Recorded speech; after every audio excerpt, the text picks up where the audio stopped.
Hi, my name is Alan from LNV Property. Welcome back to my YouTube channel. In the earlier video, I've covered a handful of stations along the Cross Island Line or CRL. I will cover the remaining stations from Serangoon North, Tavistock, Mo Kio, Teck Ghee to Bright Hill. This is going to be exciting. Property prices will be elevated to a new level once the MRT stations are running. But before they move up, it will be good to explore now during the construction stage. Without further ado, let's continue the train ride with me. First stop, Serangoon North. This station is located along Mo Kio Avenue 3 and Yio Chu Kang Road. It's near Serangoon North bustling town centre. To the north, you have the popular Roadside Primary School and the HDB resale flats. To the south, you have brand new condos such as Affinity at Serangoon and Garden Residence. To the east, you have resale condos such as Teresa along Po Huat Road to the landed owners around the vicinity. Older condos such as Kensington Park will also benefit from the connectivity. Not forgetting owners living in 100 Palm EC. Back then, many say they were crazy to queue up to book a unit. There was a lot of big hoo-ha. For those who say they sell and never book a unit, I really feel sorry for you. Do you know why? Else you can easily make 500,000 to 700,000 today. Are you curious how much have they bought from the developer back then? Well, for this unit that make a profit of 700,000, it was bought for only 766,000. It was sold for 1.48 million. This means its prices have increased by 93%. From my observation, 100 Palm EC will become the most profitable EC in Singapore history.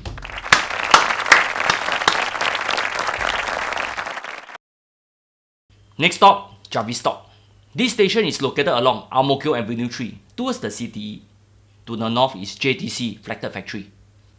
I recall I used to work in a factory that supplied glass windows to the construction industry as my first job in Mo Kio Industrial Park 2. Those were the days. If I'm not wrong, most of them were developed in the late 1970s to 1980s by HDB. It's a matter of time before these low-rise factories will be redeveloped into high-rise factory in the foreseeable future. The URA master plan will be further refined with the relocation of Palembang Air Base. This means Tavistock Station can also serve the commuters going there to work. To the south are mainly landed properties along Tavistock Avenue and surrounding roads. Obviously, most landed owners in Serangoon Garden Estate will what?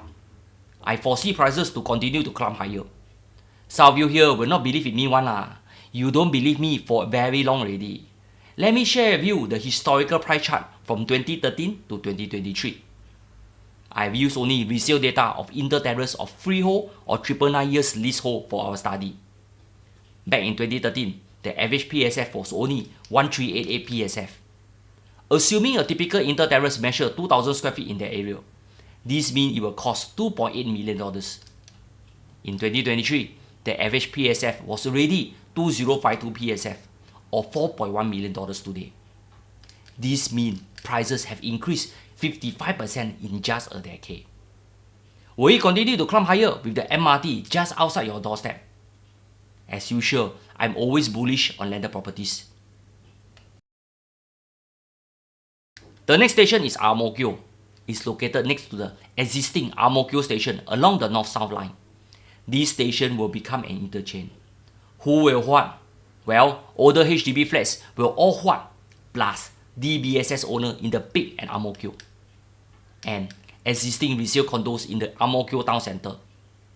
But do you know who will gain the most? It's none other than BTO owners in Central Wave. HDB has given you all a big ang-pao.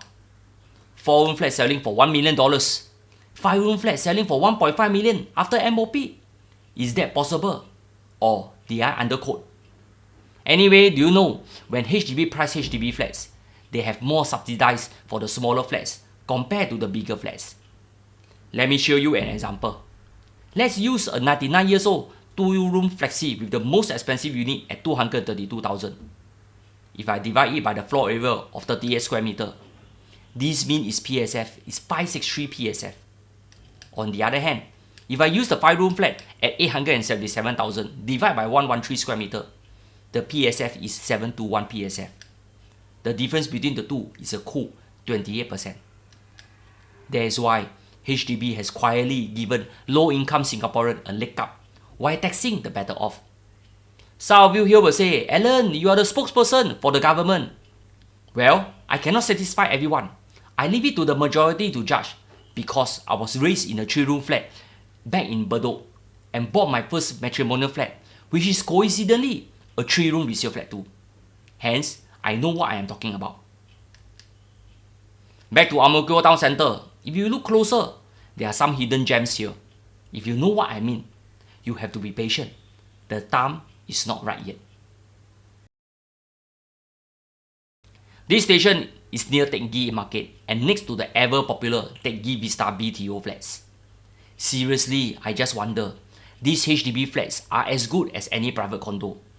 They are towering in height and offer an unblocked view of the Mo Kio Bishan Park, near the wet market and now next to a MRT station. They have practical layouts and design that are suitable for most families. The best part, you don't even need to pay high monthly maintenance and yet receive the most government's rebates from SNCC to GST vouchers. Isn't that amazing? Here, if you are not chasing after that private property dream and want to live within your means and a simple lifestyle as stated in the Forward Singapore exercise, I think such HDB flats will fulfill your needs. Why stress yourself out? Why overcommit to a more expensive property? Brother and sister, our Longke already said in his Chinese New Year message, he hoped to have more babies since it's the year of the dragon. Don't put off starting a family. That is a reality. Later waste money, do IVF and the stress involved. Net, you'll be worse off. The last station for this part of the video will end at Bright Hill Station. In Chinese we call it Guangming San. Bright Hill is going to be an interchange leading to the Thomson East Coast Line, which is already in operation. This place is also commonly known as Xinming. It's surrounded by a good mixture of HDB flats, private condos and landed properties. Let's take a look at the garden at Baishan to see how much prices have appreciated since the announcement of the station. Garden is a 99 years leasehold condo from 1997.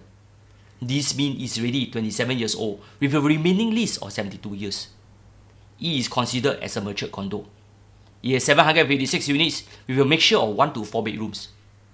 For the typical 3-bedroom, the PSF today is between 1,005 to 1,006 PSF.